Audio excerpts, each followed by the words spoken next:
और सीधे आपको उत्तरकाशी ले चलते हैं, जहां पर सिलक्यारा सुरंग में लगातार राहत और बचाव काम युद्ध स्तर पर चल रहा है। तमाम एजेंसियां वहां पर लगी हुई हैं, विभिन्न मोर्चों पर वहां पर काम चल रहा है और बड़ी सफलता जो है वो आज मिलने के आसार हैं। हमारे संवाददाता ओपी यादव हमारे साथ उत्तराखंड से जुड़े हुए हैं। सिलक्यारा सुरंग के पास जिस तरह से युद्ध स्तर पर काम चल रहा है, वहां पर लगातार वहां से वो पल पल की जानकारी दे रहे हैं।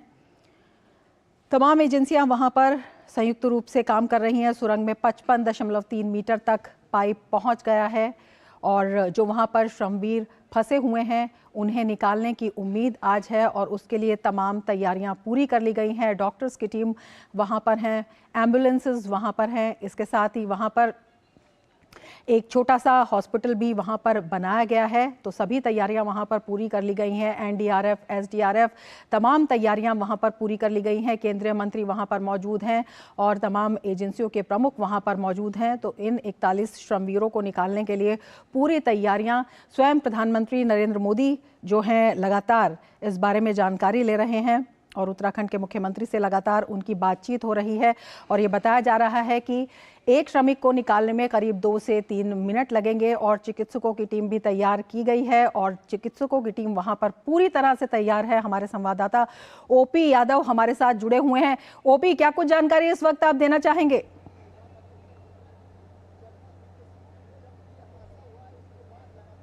उत्तराखंड के उत्तरकाशी जिले के सिलक्यारा टनल में बीते 17 दिन से फंसे मजदूरों के लिए राहत की खबर सामने आई है। 58 मीटर तक पाइप पहुंच चुका है, मजदूरों तक पाइप पहुंच गया और निश्चित तौर पर अब वो घड़ी आ गई है जब मजदूरों को रेस्क्यू करने का काम शुरू होगा। जी हां, मजदूरों तक रेस्क्यू के लिए तमाम तरह की जो साजो सामान और तैयारियां करनी थी वो पूरी हो गई है और मशीन और अन्य उपकरणों के साथ चिकित्सक, एनडीआरएफ, एसडीआरएफ और अन्य टीमें पहुंच चुकी है। अभी अंतिम वो समय है जब उनकी मेडिकल जांच की जाएगी और उनके बाद मजदूरों को बाहर निकाला जाएगा। बीते 17 दिन से देश और दुनिया को इस बात का इंतजार था कि ये मजदूरों तक जो टनल में रेस्क्यू ऑपरेशन का काम चल रहा है, 800 mm की जो पाइप है वो कब तक पहुंचेगी, तो पाइप उन तक पहुंच चुकी है। बस केवल थोड़ी ही देर बची है जब वो मजदूर इस टनल से बाहर निकलेंगे और देश और दुनिया का इंतजार जो था वो खत्म हो जाएगा। मेरे सामने आप जो देख सकते हैं, मैं सहयोगी से कहूंगा जरा नजारा दिखाए। यहाँ पर एम्बुलेंस की तमाम वैन दिखाई दे रही है। तकरीबन 41 मोबाइल एम्बुलेंस वैन यहाँ तैयार खड़ी है, 3 मोबाइल वैन अलग खड़ी है। इसके साथ ही साथ जो एनडीआरएफ, एसडीआरएफ और अन्य आपदा बल से जुड़े संबंधित अधिकारी, कर्मचारी और इंजीनियर्स जो मौजूद हैं वो सभी यहाँ आए हुए हैं। केंद्रीय मंत्री वीके सिंह हो या राज्य के मुख्यमंत्री पुष्कर सिंह धामी, तमाम लोग इस घटना के बारे में जानकारी लेने के साथ साथ दिन में 2 बार सुबह शाम यहाँ इसका जायजा ले रहे थे। यही वजह की ऑपरेशन अब अंतिम पड़ाव पर पहुंच चुका है और थोड़ी देर बाद जो मजदूर हैं उनको बाहर निकालने का काम जारी होगा। अभी कुछ देर पहले यहाँ एनडीआरएफ के स्टाफ ने जो बेड वगैरह ले जाकर अंदर रखवाए हैं ताकि मजदूरों को थोड़ी देर रेस्ट दिया जाए और उसके बाद जब वो इस एनवायरमेंट में नॉर्मल हो जाएंगे उसके बाद। तो हमारे संवाददाता ओपी यादव हमारे साथ बने हुए थे, जिन्होंने हमें बताया कि तमाम तैयारियां वहां पर पूरी कर ली गई हैं और ये दृश्य आप वहां से देख रहे हैं। हमारे संवाददाता ने ये भी बताया कि जो मजदूरों के बचाव के लिए जो पाइप वहां पर गया है वो 58 मीटर तक अंदर पहुंच गया है और 41 के करीब एम्बुलेंसेस वहां पर मौजूद हैं। केंद्रीय मंत्री वहां पर मौजूद हैं और इन दृश्यों में आप देख सकते हैं किस तरह से जो तमाम एजेंसियां हैं वो यहां पर लगी हुई हैं। पूरी तैयारियां वहां पर मुकम्मल कर ली गई हैं और इंतज़ार है अच्छी खबर का। जब मजदूरों को वहां से निकाला जाएगा तो बिल्कुल अलर्ट मोड में वहां पर सभी एजेंसियां और चिकित्सकों की टीम भी वहां पर मौजूद है और पूरी तकनीकी जो जांच है इसकी लगातार चल रही है और तमाम जो कदम हैं वो जांच के बाद ही उठाए जा रहे हैं। तो अपने आप में एक बहुत बड़ा ऑपरेशन और इससे सुखद खबर आने की उम्मीद है। हमारे संवाददाता ओपी यादव एक बार फिर से हमारे साथ जुड़ गए हैं। ओपी, हम लगातार देख रहे हैं वहां पर जो सभी एजेंसीज हैं वो अलर्ट में हैं। किस तरह से जो श्रमिकों को निकाला जाएगा ये भी बताया जा रहा है कि एक श्रमिक को निकालने में कम से कम 2 से 3 मिनट का समय लगेगा।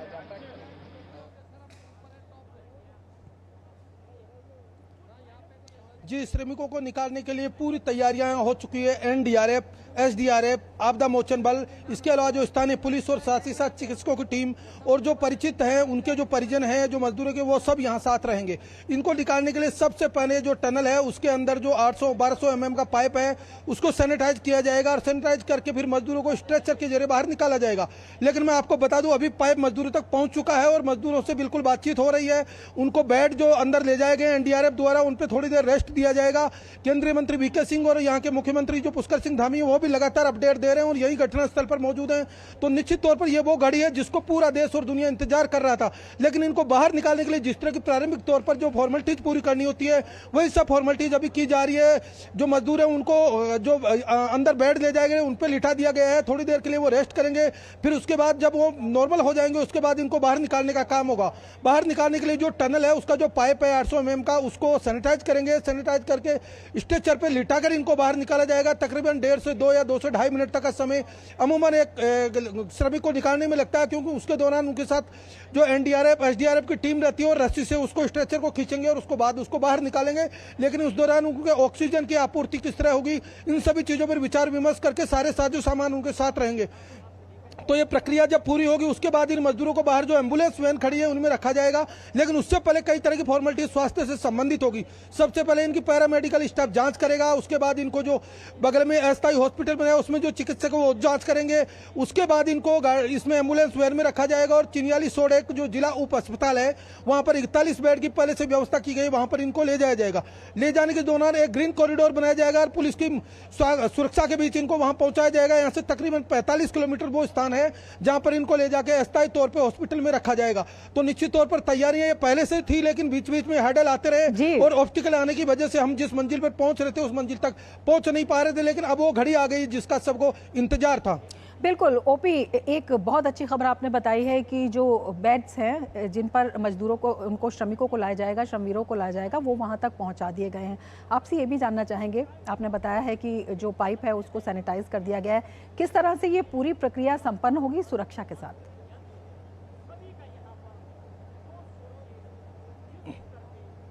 जी, इस प्रक्रिया को संपन्न कराने के लिए न केवल पूरी सुरक्षा का ध्यान रखा जा रहा है बल्कि संवेदनशीलता का भी बहुत ध्यान रखा जा रहा है, क्योंकि ये मजदूर वो मजदूर हैं जो बीते 17 दिन से टनल में फंसे हुए थे। तो उनकी मानसिक स्थिति किस तरह की हो सकती है, उनमें कमजोरी भी हो सकती है, वो एक दूसरी तरह के एनवायरमेंट में लगातार 17 दिन तक रहे हैं। तो इस निश्चित तौर पर बात है जब बाहर आएंगे तो यहाँ टेम्परेचर काफी कम है, ठंड भी हो गई है, आज दिन में बारिश भी हुई थी, उससे भी वातावरण थोड़ा बदला हुआ है। तो इस एनवायरमेंट में इको फ्रेंडली एनवायरमेंट उनके लिए बने, इसके लिए पहले से उनको प्रिपेयर किया जाएगा। यही वजह की जो अंदर कुछ बेड पहुंचाए गए उन बेड पे उन मजदूरों को निकालकर थोड़ी देर के लिए रेस्ट किया जाएगा, फिर चेकअप इनका होगा और चेकअप होने के बाद जब इनको लगेगा कि चिकित्सकों की इनकी भाई मानसिक स्थिति और शारीरिक स्थिति सही है निकलने के लिए उपयुक्त, तब इनको लाया जाएगा। इस दौरान केंद्रीय मंत्री वीके सिंह और राज्य के मुख्यमंत्री पुष्कर सिंह धामी और चिकित्सकों की जो दल है वो इनसे बातचीत करेगा, उनके स्वास्थ्य का हालचाल जानेगा और उनकी मनोस्थिति जानने के बाद ही आगे की प्रक्रिया शुरू होगी। लेकिन मैं आपको बता दूं इस प्रक्रिया को पूरी तरह अंजाम देने के लिए सुबह से तैयारियां चली हुई थी। यहाँ पर रेड कॉरिडोर जिस तरह तैयार किया गया उससे साफ पता चल रहा था कि आज हम इस अंजाम को पूरा कर लेंगे और जो रेस्क्यू ऑपरेशन बीते 17 दिन से चल रहा था उसका काउंटडाउन शुरू हो जाएगा। तो वो घड़ी अब आ भी गई है। तो निश्चित तौर पर जिस तरह से ये अंदर टनल में मजदूर फंसे हुए थे वो बाहर आएंगे।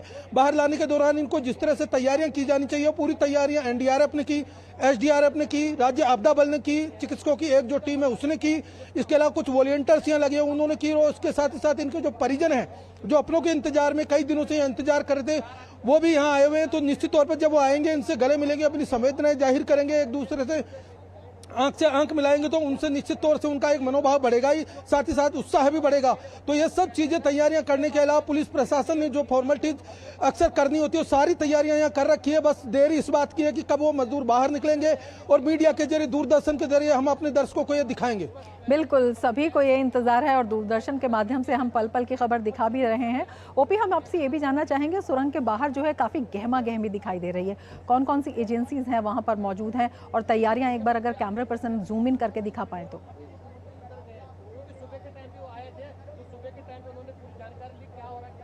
जी, इसमें तकरीबन 20 से 25 केंद्र और राज्य सरकार की एजेंसियां हैं।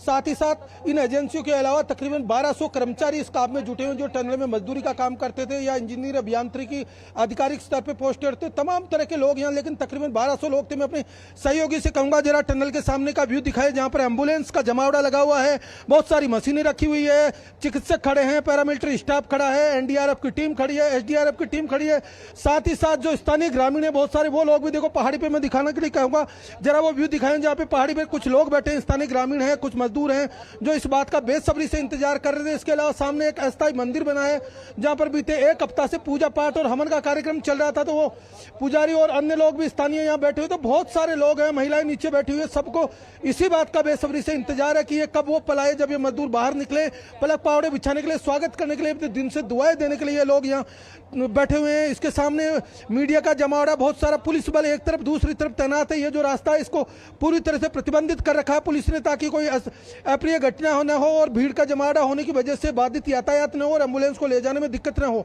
लेकिन आपको मैं बताना चाहूंगा, बीते 17 दिन से यहाँ जिस तरह से गहमा गहमी चल रही थी, पूरे 2 किलोमीटर का एरिया और रेडियस के अंदर न केवल एम्बुलेंस वैन बल्कि भारी साजो सामान से उपयुक्त मशीनरी, उपकरण, ट्रक, हैवी लोडेड वाहन और तमाम तरह के जो साजो सामान से जरूरी चीजें होती है वो यहाँ रखी हुई है। पुलिस वाले उनकी निगरानी में है और हर चीज का ध्यान रखा जा रहा है। यही वजह कि आप ये जो व्यू देख सकते हैं, पहाड़ी के ऊपर तक जो बॉर्डर रोड ऑर्गेनाइजेशन ने रास्ता बनाया था, वहाँ पर ये इतनी सारी मोबाइल एम्बुलेंस है।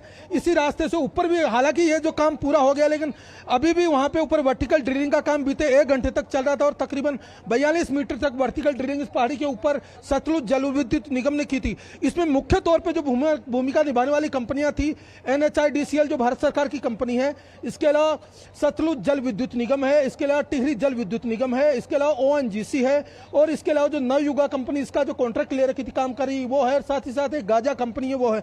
ये मुख्य तौर पर प्राइमरी वो कंपनियां जो इस टनल में काम करने के लिए अपना जिम्मेदारी निभा रही थी, लेकिन इसके अलावा भी 15 से 20 कंपनियों को और बुलाया गया और इस रेस्क्यू ऑपरेशन को पूरा करने के लिए कंपनियां लगातार न केवल काम कर रही है बल्कि अपने अपने एक्सपर्ट जो काम करने वाले हैं उनको यहां पर बुलाया गया है।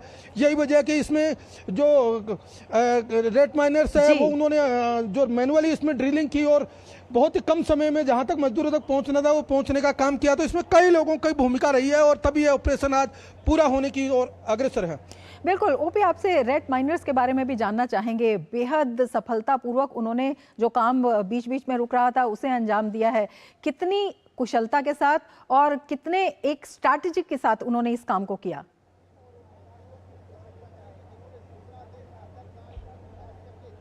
जी, ये रेट माइनर्स वो लोग होते हैं जो चूहों की तरह छोटी छोटी चीज़ों को कुतर कर उस रास्ते को बनाने में माहिर होते हैं, जो बहुत ही हर्डल वाला हो, बहुत ही चुनौतीपूर्ण हो, बहुत ही कठिन और परेशानी वाला हो, लेकिन इनको इस तरह की अभ्यस्तता रहती है कि वो बीते कई सालों से इस तरह के काम करते रहते हैं।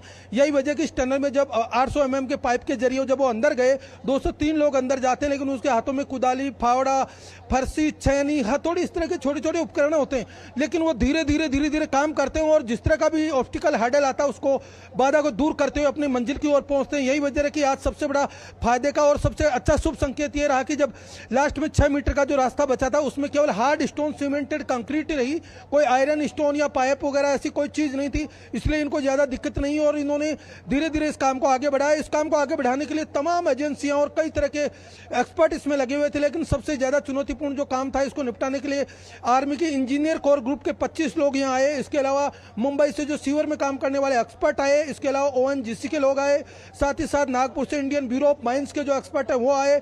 इसके अलावा झांसी से 6 एक्सपर्ट ऐसे आए जो किसी प्राइवेट कंपनी से थे जिनको सुरंगों में काम करने का अनुभव और बहुत ही चुनौतीपूर्ण कार्य में रेट माइनर्स की भूमिका निभाने के लिए काम करने का अनुभव। तो ऐसे बहुत सारे लोगों को यहाँ बुलाया गया। तकरीबन 40 से 50 एक्सपर्ट ऐसे मजदूर, सुपरवाइजर और इंजीनियर स्तर के अधिकारी आए थे जिन्होंने इस काम को अंजाम देने के लिए धीरे धीरे मैनुअली काम किया और यह आज दोपहर तक उम्मीद बन गई थी कि यह काम पूरा होगा और देर शाम तक हम लोग इसको मंजिल तक पहुंचने में सफल रहेंगे। और ये हमने देखा कि आज जो रेट माइनर्स का जो भूमिका रही, उनका जो काम रहा वो मशीनों से भी ज्यादा भारी रहा। मशीनें काम कर रही थी हालांकि, लेकिन उनकी अलग चुनौतियां थी, लेकिन इन्होंने जो काम किया वो चुनौती से निपटते हुए मंजिल तक पहुंचने का काम किया। बिल्कुल, अपनी जान को जोखिम में डालकर ये काम किया। टनल के अंदर भी काफी लोग नजर आ रहे हैं ओपी।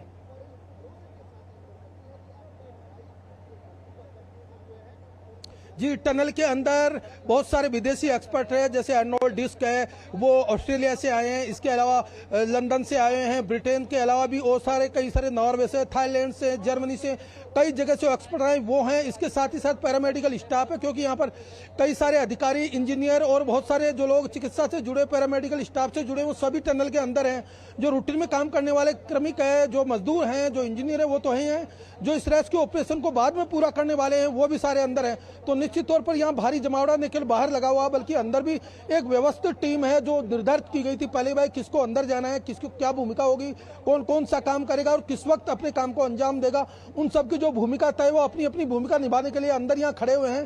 केंद्रीय मंत्री वीके सिंह यहाँ मौजूद है, वो हालचाल ले रहे हैं, मजदूरों से बात कर रहे हैं। इसके अलावा आवश्यक निर्देश भी दे रहे हैं कि हमें किस तरह इस रेस्क्यू ऑपरेशन को पूरा किया तो अब इसके बाद आगे की प्रक्रिया हमारी क्या होगी, इन मजदूरों की संवेदनशीलता क्या है, इनको कोई दिक्कत तो नहीं है। पूरे तरह से तैयारियां पहले ही की जा चुकी थी और उनकी हर दिन रिहर्सल की जाती थी, लेकिन जब भी हम अंजाम तक पहुंचते थे कुछ न कुछ हर्डल आ जाते थे, कोई न कोई आयरन स्टोन या रोड की वजह से ये रास्ते रुक जाते थे और हमारी तैयारियां धरी की धरी रह जाती थी।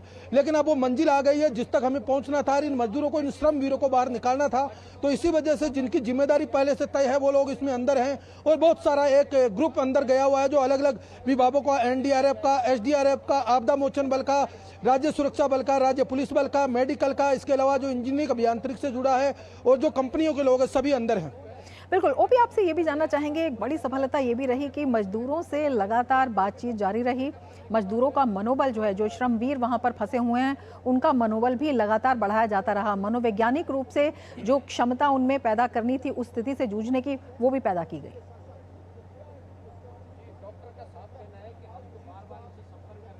जी बिल्कुल, आपने सही कहा। सबसे बड़ी चुनौती जब भी कोई रेस्क्यू ऑपरेशन होता है उसमें मनोबल बढ़ाने की होती है, क्योंकि अगर मनोबल टूट जाएगा तो अंदर जो कर्मचारी फंसे हुए हैं वो समय रहते हो सकता है अपनी जो स्वास्थ्य है उसको गिरावट कर सकते हैं, किसी भी तरह की दुर्घटना हो सकती है उनके साथ।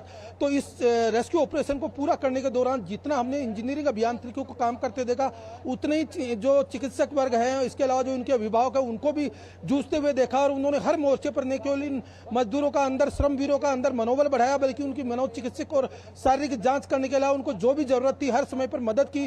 तो निश्चित तौर पर ये 17 दिन तक जब मजदूर अंदर रहे तो हर तरह की स्थिति से वो गुजरे हैं, हर तरह की परिस्थिति से वो गुजरे हैं, लेकिन उनका न केवल मनोबल टूटा बल्कि वो आत्मनिर्भर बनकर इस बात पर अडिग भी रहे कि हमें बाहर निकलना है, हमारे अंदर वो जोश है, हमारे अंदर वो जज्बा है जिसको लेकर हम बाहर आएंगे और हमारे जो काम करने वाली एजेंसियां हैं, राज्य की हो या केंद्र की हो या हमारे जो अधिकारियां हैं, हमारी जो कंपनी है, हमारे लिए जो काम करने वाले दक्ष इंजीनियर है, वो सब हमें सकुशल बाहर निकालेंगे। उनको पूरा विश्वास था कि ये देर हो सकती है लेकिन अंधेर नहीं होगी। यही वजह है कि सुबह, शाम और दोपहर तीन समय पर इनसे न केवल मनोचिकित्सक बात करते थे बल्कि उन मजदूरों के अभिभावक उनसे संवाद करते थे। साथ ही साथ जो केंद्रीय मंत्री है या अन्य तरह के जो बाहर से विशेषज्ञ आते हैं, इंजीनियर आते हैं, वो भी इनसे संवाद करके उनकी मनोस्थिति जानते रहते थे।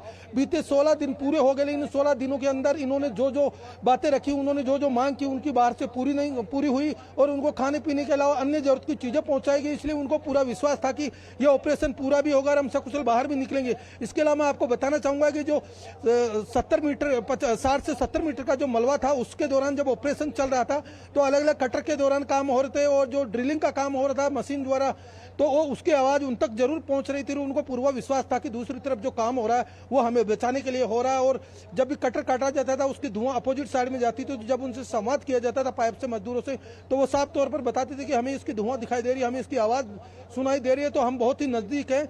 इसके अलावा आप इस चीज पे भी बड़ा आश्चर्य व्यक्त करेंगे कि जब मजदूरों से बात होती थी तो उनका उत्साह इतना तेज था, वो कहते थे कि अगर बाहर का ऑपरेशन पूरा नहीं हो रहा था, मैनुअली अंदर से भी काम करने के लिए सक्षम है और हम कर सकते हैं। तो इसको भी एक लास्ट ऑप्शन के तौर पे जो अभियांत्रिकी टीम है इसने रखा था कि अगर हम बाहर परेशानी महसूस कर रहे हैं और हैडल्स लगातार आते रहते तो अंदर भी जो मजदूर है, श्रमवीर हैं जो फंसे हुए हैं, वो मैनुअली भी काम करेंगे। लेकिन उनको हालांकि इजाजत नहीं दी थी, लेकिन इसको एक आखिरी विकल्प के तौर पर भी चुना गया था। तो निश्चित तौर पर आप उन मजदूरों का, उन श्रमवीरों का हौसला और जज्बा देख सकते हैं कि जो अंदर फंसे हुए हैं, इतनी चुनौती से 16 दिन पूरे कर रहे हैं, लेकिन वो बार बार यही कह रहे थे कि हम अंदर से काम करने के लिए तैयार है, हमारे पास भी छोटे मोटे ऐसे उपकरण हैं जिनसे हम जो कट माइनर्स है उन्हीं की तरह हम भी अंदर काम कर सकते हैं। लेकिन आप समझिए इनकी जो चुनौती है उस पर उनका जो जज्बा हमेशा भारी रहा। यही वजह कि वो आज न केवल सकुशल बाहर निकलेंगे बल्कि इस आपदा को बचाते हुए अपने आप को सेफ जोन में महसूस करते हुए सबके सामने भी रहेंगे। बिल्कुल, जज्बा उन श्रमवीरों का भी और जज्बा इन श्रमवीरों का भी जो बाहर उन्हें बचाने में हर चुनौती का सामना कर रहे थे, चाहे मशीन के द्वारा हो, चाहे रेड माइनर्स की आपने बात बताई उनके द्वारा हो।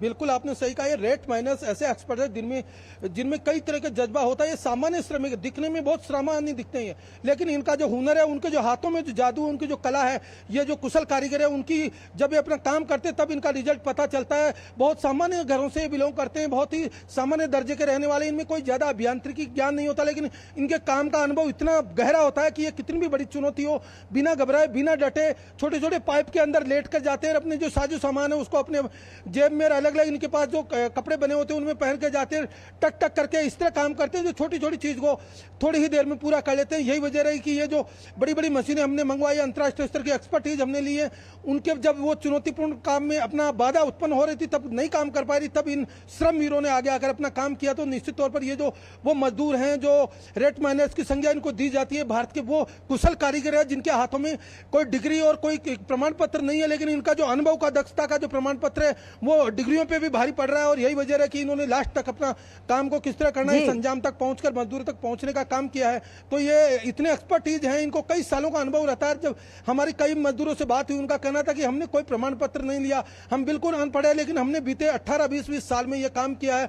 कई खदानों में, कई माइनिंग में, कई सुरंगों में, कई तरह के दुर्गम रास्तों में, और जो सीवरेज है उनमें हमने काम किया है। बहुत ही दुर्गम रास्तों और पहाड़ों में हमने ऐसे छोटी छोटी सुरंगों में काम करके रास्ते बनाए जहां पर जीवन जीना मुश्किल है, सांस लेना मुश्किल है, लेकिन हम अब इतने अभ्यस्त हो चुके हैं और हमें विश्वास है कि जो टनल में फंसे मजदूर है उन तक पहुंचने के लिए हम बिना किसी मशीनरी के जो छोटे छोटे बिल्कुल, और श्रमवीरों को बचाने का जज्बा भी है। और जिस तरह से राज्य सरकार, केंद्र सरकार, प्रधानमंत्री नरेंद्र मोदी स्वयं लगे हुए हैं, संकल्प की बात करते हैं, संकल्प से सिद्धि की बात करते हैं, तो वही सिद्धि होते हुए हम देख भी रहे हैं। ओपी, आप नजर बनाए रखें। फिलहाल शुक्रिया पूरी जानकारी के लिए।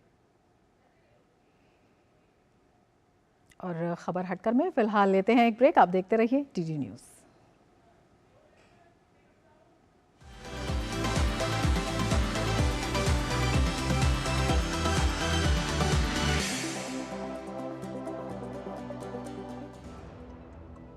अब क्या देख रहे हो पापा? तुम कहते हो ना कि स्टॉक मार्केट में बहुत सोच समझकर इन्वेस्ट करना चाहिए।